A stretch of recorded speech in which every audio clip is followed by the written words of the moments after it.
जय श्री कृष्ण। श्री भगवान कहते, प्रिय जन स्थान में एक जड़ नामक ब्राह्मण था जो कौशिक वंश में उत्पन्न हुआ था। उसने अपना जातीय धर्म छोड़कर बनिए की वृत्ति में मन लगाया। उसे पराई स्त्रियों के साथ व्यभिचार करने का व्यसन पड़ गया था। वह सदा जुआ खेलता, शराब पीता और शिकार खेलकर जीवों की हिंसा किया करता था। इसी प्रकार उसका समय बीतता रहा था। धन नष्ट हो जाने पर वह व्यापार के लिए बहुत दूर उत्तर दिशा में चला गया। वहां से धन कमाकर घर की ओर लौटा। बहुत दूर तक रास्ता उसने तय कर लिया था। एक दिन सूर्य अस्त हो जाने पर जब 10 दिशाओं में अंधकार फैल गया, तब एक वृक्ष के नीचे उसे लुटेरों ने धर दबाया और शीघ्र ही उसके प्राण ले लिए। उसके धर्म का लोप हो गया था, इसलिए वह बड़ा भयानक प्रेत हुआ। उसका पुत्र बड़ा धर्मात्मा और वेदों का विद्वान था। उसने अब तक पिता के लौट आने की राह देखी। जब वे नहीं आए तब उनका पता लगाने के लिए वह स्वयं भी घर छोड़कर चल दिया। वह प्रतिदिन खोज करता, नगर राहगीरों से पूछने पर भी उसे उनका कुछ समाचार नहीं मिलता था। तदंतर एक दिन एक मनुष्य से उसकी भेंट हुई जो उसके पिता का सहायक था। उससे सारा हाल जानकर उसने पिता की मृत्यु पर बहुत शोक किया। वह बड़ा बुद्धिमान था। बहुत कुछ सोच विचार कर पिता का पारलौकिक कर्म करने की इच्छा से आवश्यक सामग्री साथ ले उसने काशी जाने का विचार किया। मार्ग में 7-8 मुकाम डालकर वह 9वें दिन उसी वृक्ष के नीचे पहुंचे जहां उसके पिता मारे गए थे। उस स्थान पर उसने संध्योपासना की और गीता के 3रे अध्याय का पाठ किया।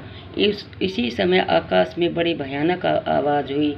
उसने अपने पिता को भयंकर आकाश में देखा। फिर तुरंत ही अपने सामने आकाश में उसे एक सुंदर विमान दिखाई दिया जो महान तेज से व्याप्त था। उसमें अनेकों क्षुद्र घंटिकाएं लगी थी। उसके तेज से समस्त दिशाएं आलोकित हो रही थी। वह दृश्य देखकर उसके चित्त की व्याकुलता दूर हो गई। उसने विमान पर अपने पिता को दिव्य रूप धारण किए विराजमान देखा। उनके शरीर पर पीतांबर शोभा पा रहा था और मुनिजन उनकी स्तुति कर रहे थे। उन्हें देखकर ही पुत्र ने प्रणाम किया। तब पिता ने भी उससे आशीर्वाद दिया। तत्पश्चात उसने पिता से यह सारा वृत्तांत पूछा। उसके उत्तर में पिता ने सब बातें बतलाकर इस प्रकार कहना आरंभ किया, बेटा, दैत्य वंश मेरे निकट गीता के 3रे अध्याय का पाठ करके तुमने इस शरीर के द्वारा किए हुए दुष्वच्च कर्म बंधन से मुझे छुड़ा दिया। अतः अब घर लौट जाओ, क्योंकि जिसके लिए तुम काशी जा रहे थे वह प्रयोजन इस समय 3रे अध्याय के पाठ से ही सिद्ध हो गया है। पिता के यूं कहने पर पुत्र ने पूछा, तात मेरे हित का उपदेश दीजिए तथा और कोई कार्य जो मेरे लिए करने योग्य हो बतलाइए। तब पिता ने उससे कहा, अनज्ञ, तुम्हें यही कार्य फिर करना है। मैंने जो कर्म किया है वही मेरे भाई ने भी किया था। इससे वे घोर नरक में पड़े हैं। उनका भी तुम्हें उद्धार करना चाहिए तथा मेरे कुल के और भी जितने लोग नरक में पड़े हैं उन सब का भी तुम्हारे द्वारा उद्धार हो जाना चाहिए। यही मेरा मनोरथ है। बेटा, जिस साधन के द्वारा तुमने मुझे संकट से छुड़ाया है उसी का अनुष्ठान औरों के लिए भी करना उन्नति है। उसका अनुष्ठान करके उससे होने वाला पुण्य उन नर की जीवों को संकल्प करके दे दो। इनसे वे समस्त पूर्वज मेरी ही तरह यातना से मुक्त हो सबल काल में ही श्री विष्णु के परम पद को प्राप्त हो जाएंगे।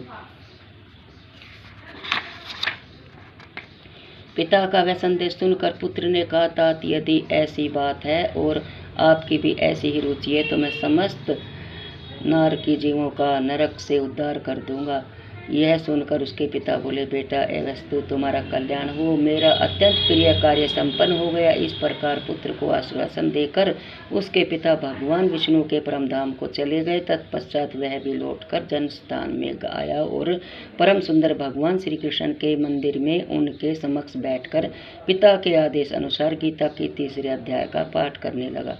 उसने नरकीय जीवों का उद्धार करने की इच्छा से गीता पाठ जनित सारा पुण्य संकल्प करके दे दिया। इसी बीच में भगवान विष्णु के दूत यातना भोगने वाले नारकी जीवों को छुड़ाने के लिए यमराज के पास गए। यमराज ने नाना प्रकार के सत्कारों से उनका पूजन किया और कुशल पूछी। वे बोले, धर्मराज, हम लोगों के लिए सब और आनंद ही आनंद है। इस प्रकार सत्कार करके मृत्युलोक के सम्राट परम बुद्धिमान दम ने विष्णु दूतों से यमलोक में आने का कारण पूछा। तब विष्णु दूतों ने कहा, यमराज, से सैया पर शयन करने वाले भगवान विष्णु ने हम लोगों को आपके पास कुछ संदेश देने के लिए भेजा है। भगवान हम लोगों के मुख से आपकी कुशल पूछते हैं और यह आज्ञा देते हैं कि आप नरक में पड़े हुए समस्त प्राणियों को छोड़ दें। अमित तेजस्वी भगवान विष्णु का यह आदेश सुनकर यम ने मस्तक झुकाकर उसे स्वीकार किया और मन ही मन कुछ सोचा। तत्पश्चात मदोन्नत नारकी जीवों को नरक से मुक्त कर देखकर उनके साथ ही वे भगवान विष्णु के वास स्थान को गए चले। यमराज श्रेष्ठ विमान के द्वारा जहाँ क्षीर सागर है वहाँ जा पहुँचे। उसके भीतर कोटि कोटि सूर्यों के समान कांतिमान नील कमल दल के समान श्याम सुंदर लोकनाथ जगत गुरु श्री हरि उन्होंने दर्शन किया। भगवान का तेज उनकी शैया बने हुए शेष नाग के फनों की मणियों के प्रकाश से दुगना हो रहा था। वे आनंद युक्त दिखाई दे रहे थे। उनका हृदय प्रसन्नता से परिपूर्ण था। भगवती लक्ष्मी अपनी सरल चित्त वन से प्रेमपूर्वक उन्हें बार बार निहार रही थी। चारों ओर योगी जन भगवान की सेवा में खड़े थे। उन योगियों की आंखों के तारे ध्यानस्थ होने के कारण निश्चित प्रतीत होते थे। देवराज इंद्र अपने विरोधियों को परास्त करने के उद्देश्य से भगवान की स्तुति कर रहे थे। ब्रह्मा जी के मुख से निकले हुए वेदांत मूर्तिमान होकर भगवान के गुणों का गान कर रहे थे। भगवान पूर्णतः संतुष्ट होने के साथ ही समस्त योगियों की ओर से उदासीन प्रतीत होते थे।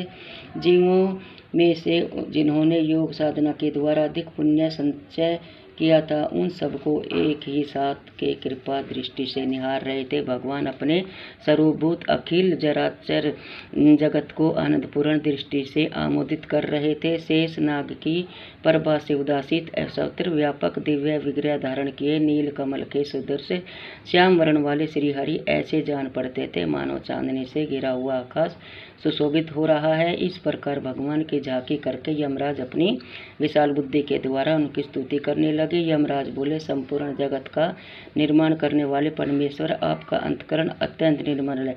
आपके मुख से ही वेदों का प्रादुर्भाव हुआ है। आप ही विश्व स्वरूप और इसके विधायक ब्रह्मा है। आपको नमस्कार है। आपके बल और वेग के कारण जो अत्यंत दुर्लभ प्रतीत होते हैं, ऐसे दानवों का अभिमान चूर्ण करने वाले भगवान विष्णु को नमस्कार है। पालने के समय सत्व में शरीर धारण करने वाले विश्व के आधारभूत सर्वव्यापी श्री हरि नमस्कार है। समस्त देवधारियों पातक राशि को दूर करने वाले परमात्मा को प्रणाम है। जिनके ललाटवर्ती नेत्र के तनिक सा खुलने पर भी आग की लपटें निकलने लगती है, उन रुद्र रूपधारी आप परमेश्वर को नमस्कार है। आप संपूर्ण विश्व के गुरु आत्मा और महेश्वर हैं। अतः समस्त वैष्णव जनों को संकट से मुक्त करके उन पर अनुग्रह करते हैं। आप माया से विस्तार को प्राप्त हुए अखिल विश्व में व्याप्त होकर भी कभी माया अथवा उनसे उत्पन्न होने वाले गुणों से मोहित नहीं होते। माया तथा माया जनित गुणों के बीच में स्थित होने पर भी आप पर उनमें से किसी का प्रभाव नहीं पड़ता। आपकी महिमा अनंत है नहीं है क्यों अंत आपकी महिमा अंत नहीं है क्योंकि आप असीम हैं। फिर आप वाणी के विषय कैसे हो सकते हैं? अतः मेरा मौन रहना ही उचित है। इस प्रकार स्तुति करके राज ने हाथ जोड़कर कहा, यमराज ने हाथ जोड़कर कहा, जगत आपके आदेशों से इन जीवों को गुण रहित होने पर भी मैंने छोड़ दिया है। अब मेरे योग्य और जो कार्य है उसे बतलाइए। उनके यो कहने पर भगवान मधुसूदन मेघ के समान गंभीर वाणी द्वारा मानो अमृत रस से सींचते हुए बोले, धर्मराज, तुम सब के प्रति समान भाव रखते हुए लोगों का पाप से उद्धार कर रहे हो। तुम पर देहधारियों का भार रखकर मैं निश्चित हूँ, अतः तुम अपना काम करो और अपने लोक को लौट जाओ। यूँ कहकर भगवान अंतर्ध्यान हो गए। यमराज भी अपनी पुरी को लौट आए। तब वह ब्राह्मण अपनी जाति और समस्त नार के जीवों का नरक से उद्धार करके स्वयं विश्रेष्ठ विमान द्वारा श्री विष्णु धाम को चला गया। इति तीसरा अध्याय संपूर्णम।